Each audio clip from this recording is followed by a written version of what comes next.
आप शून्य पर 2019 में आउट हुए थे, तो आपको चाहिए डबल डिजिट। आज जो एक सीट जीता उसको 9 पर लॉक कर दिए। पप्पू यादव जी टुकुर टुकुर देख रहे हैं, टुकुर टुकुर बेचारा देख रहे थे कि अब घोषणा होगा तो मेरा नाम रहेगा।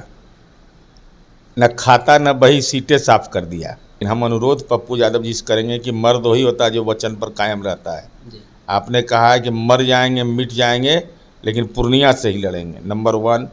नंबर 2, आपको खुलासा करना चाहिए कि लालू जी से रात में क्या बात हुआ था। उनको एमपी बनने का अधिकार नहीं है, वो दिन रात लोगों की सेवा करते रहते हैं।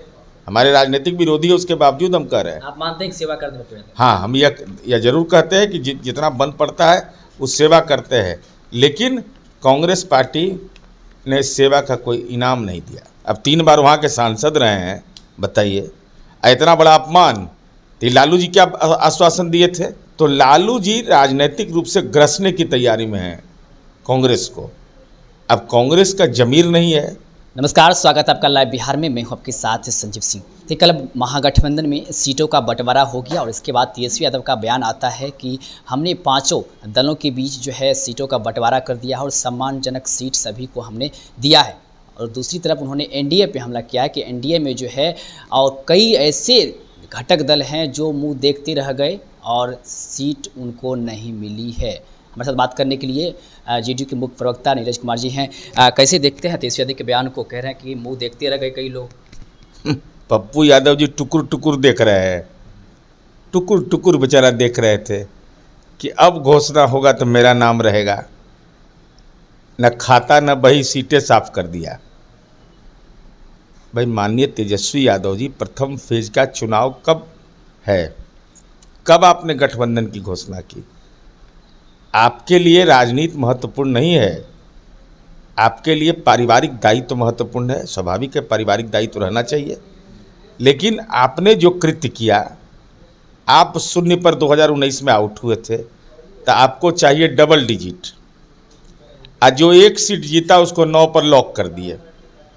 और हालात क्या है कि माननीय पप्पू यादव जी रात में माननीय लालू प्रसाद जी से इजाज़त लेते हैं, मिल के जाते हैं, और मिलने के बाद कैसा सिला दिया तूने मेरे प्यार का, कि दिल्ली जाते हैं।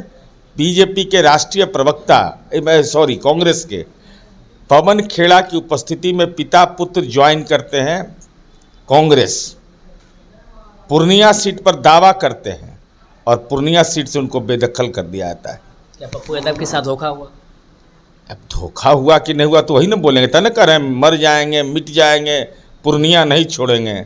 अब 3 बार वहाँ के सांसद रहे हैं, बताइए इतना बड़ा अपमान। तो लालू जी क्या आश्वासन दिए थे? कुछ न कुछ तो बात है, गोपनीय है बात। ये खुलासा माननीय पप्पू यादव जी को भी करना चाहिए और माननीय तेजस्वी जी को भी करना चाहिए। क्या भेंट हुई थी, क्या बात हुई थी? आप लालू जी को लेकर सवाल उठा रहे हैं। कांग्रेस की जहां तक बात है, पप्पू यादव ने अपनी पार्टी का विलय कांग्रेस में कर दिया। क्या कांग्रेस की मजबूरी है जो पप्पू यादव को वहां से नहीं खड़ा कर रहे हैं? देखिए, इतिहास गवाह है कि राष्ट्रीय जनता दल का सबसे विश्वस्त सहयोगी कांग्रेस रहा है। जब भ्रष्टाचार के भी आरोप लगे, लालू जी जब जेल भी जाने लगे, राबड़ी जी जब राज्य के मुख्यमंत्री बनी, तब पर भी वो संकट मोचक के रूप में रहे। और लेकिन यह भी सच है कि जब से कांग्रेस पार्टी राजद के साथ गई है, वोट का डेटा निकाल के देख लीजिए, लगातार उसका वोट घटता चला गया। जब हमारे साथ 2015 में आए तो वोट का प्रतिशत बढ़ा। तो लालू जी राजनीतिक रूप से ग्रसने की तैयारी में हैं कांग्रेस को। अब कांग्रेस का जमीर नहीं है, ये कांग्रेस का मामला है। कांग्रेस आखिर पप्पू यादव के साथ खड़ा क्यों नहीं हो रही है? कल भी कांग्रेस के एक प्रवक्ता है, उन्होंने कहा कि उन्होंने तो सीट पे जो है पार्टी का विलय किया, अभी तक तो सदस्यता भी नहीं लिए हैं। और वैसे वैसे हमारे कार्यकर्ता लाखों हैं पप्पू यादव जैसे ऐसे। और साथ ही साथ अखिलेश यादव को अखिलेश सिंह से लगातार मीडियाकर्मी ने प्रश्न पूछा कि पप्पू यादव को लेकर के कहिए कहाँ से चुनाव लड़ेंगे, कुछ भी जवाब नहीं दिए वो। अच्छा, तो ये गांधी घाट में जाकर करके पार्टी को ज्वाइन कराए थे कि राजघाट में जाके? राजघाट में तो नहीं कराए थे, पटिया को मर्ज कांग्रेस के मुख्यालय में करवाए थे। अब पवन खेड़ा कौन है?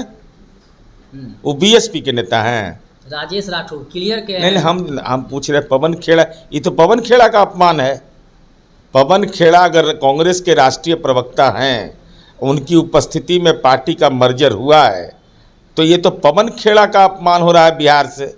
लालू जी किसको किसको अपमानित करवाइएगा, बिहार में तो कर ही रहे हैं, दिल्ली वाला को भी नहीं बकसना, एकदम ठीक कर रहे हैं आप, एकदम इलाज कर रहे हैं इन लोग का ठीक से एकदम आप।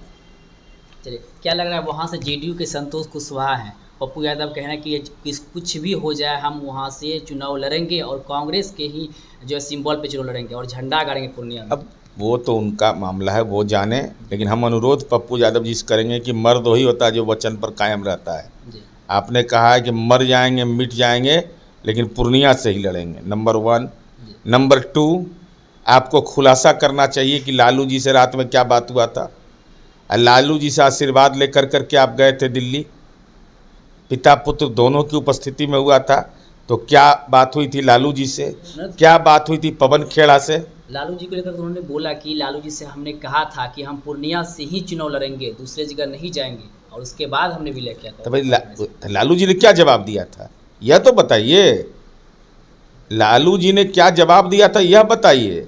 आपने माननीय पवन खेड़ा जी को क्या बताया था यह बताइए। ये सब बात जनता को बताइए। ऐसा नहीं पप्पू यादव जी में काबिलियत नहीं है, बताइए तो। उनकी पत्नी भी एमपी है, उनमें काबिलियत नहीं है, वो काहे नहीं नेता बनेंगे, उनको एमपी बनने का अधिकार नहीं है। वो दिन रात लोगों की सेवा करते रहते हैं, हमारे राजनीतिक विरोधी है, उसके बावजूद हम कह रहे हैं। आप मानते हैं कि सेवा करते हैं? हाँ, हम यह जरूर कहते हैं कि जितना बन पड़ता है वो सेवा करते हैं, लेकिन कांग्रेस पार्टी ने सेवा का कोई इनाम नहीं दिया। चलिए, बहुत बहुत धन्यवाद। तो हमारे साथ बात कर रहे थे नीरज कुमार जी, उन्होंने साफ तौर पे कहा है कि पप्पू यादव जो है वो सेवा तो करते हैं, लेकिन कांग्रेस पार्टी ने उन्हें इनाम नहीं दिया, और पप्पू यादव को होना चाहिए कि वो वहाँ से चुनाव लड़े। तो देखने वाली बात होगी कि लोकसभा चुनाव काफ़ी नज़दीक आ गया, और ऐसे में पप्पू यादव ने कहा है कि 4 अप्रैल को जो है वो नामांकन करेंगे। आगे क्या होता है तमाम अपडेट हम आप तक पहुँचाते रहेंगे। आप देखते लाइव बिहार। बहुत बहुत धन्यवाद। YouTube पर सब्सक्राइब और Facebook पर लाइक ज़रूर करें।